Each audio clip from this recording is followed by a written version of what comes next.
Assalamualaikum warahmatullahi wabarakatuh. Perkenalkan, nama saya Nazlia Deviani Salim. Saya dari kelas 10 Farmasi 2 nomor absen 24.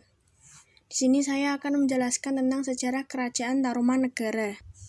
Kerajaan Tarumanegara adalah sebuah kerajaan yang pernah berkuasa di wilayah Pulau Jawa bagian barat pada abad ke-4 hingga abad ke-7 Masehi, yang merupakan salah satu kerajaan tertua di Nusantara yang diketahui. Dalam catatan, Kerajaan Tarumanegara adalah kerajaan Hindu beraliran Wisnu. Kerajaan Tarumanegara didirikan oleh Raja Dirajaguru Jaya Singawarman pada tahun 358, yang kemudian digantikan oleh putranya Dharmayawarman.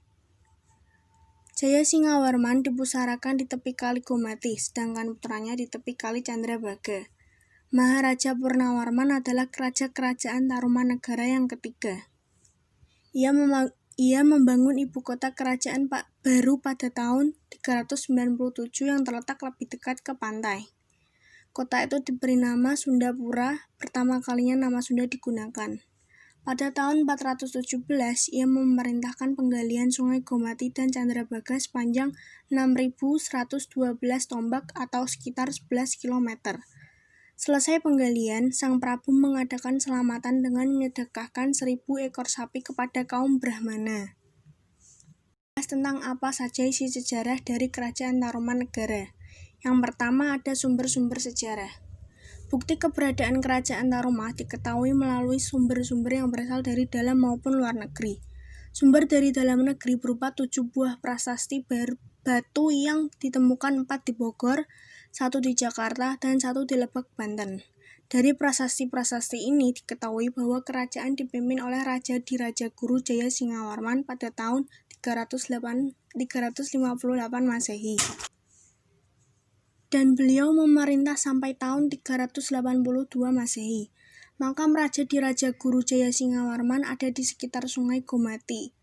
Kerajaan Tarumanegara ialah kelanjutan dari Kerajaan Salakanagara. Yang kedua, kehidupan di Kerajaan Tarumanegara. Kerajaan Tarumanegara memiliki kehidupan sebagai berikut. 1. Kehidupan politik. Raja Purnawarman adalah raja besar yang telah berhasil meningkatkan kehidupan rakyatnya. Hal ini dibuktikan dari prasasti Tugu yang menyatakan Raja Purnawarman telah memerintah untuk menggali sebuah kali. Penggalian sebuah kali ini sangat besar artinya, karena pembuatan kali ini merupakan pembuatan saluran irigasi untuk memperlancar pengairan sawah-sawah pertanian rakyat. 2. Kehidupan sosial. Kehidupan sosial Kerajaan Tarumanegara sudah teratur rapi. Hal ini terlihat dari upaya Raja Purnawarman yang terus berusaha untuk meningkatkan kesejahteraan kehidupan rakyatnya.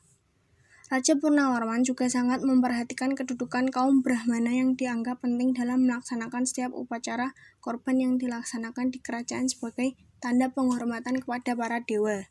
3. Kehidupan ekonomi.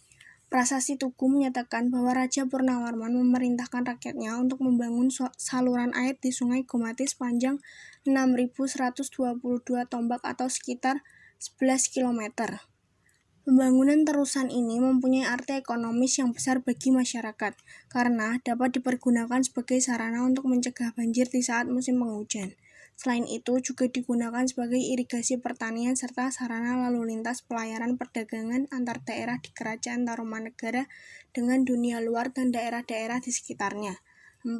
Kehidupan budaya. Dilihat dari teknik dan cara penulisan huruf-huruf dari prasasti-prasasti yang ditemukan sebagai bukti kebesaran Kerajaan Tarumanegara, dapat diketahui bahwa tingkat kebudayaan masyarakat pada saat itu sudah tinggi. Selain sebagai peninggalan budaya, keberadaan prasasti-prasasti tersebut menunjukkan telah berkembangnya kebudayaan tulis-menulis di Kerajaan Tarumanegara. Yang ketiga, kita akan membahas tentang masa kejayaan Kerajaan Tarumanegara. Pada masa kejayaan ini, Tarumanegara mengalami perkembangan pesat. Selain dengan memperluas wilayah kerajaan melalui ekspansi ke kerajaan-kerajaan kecil di sekitar kekuasaannya, Raja Purnawarman juga membangun berbagai infrastruktur yang mendukung perekonomian kerajaan. Adapun salah satunya adalah Sungai Gomati dan Candrabaga.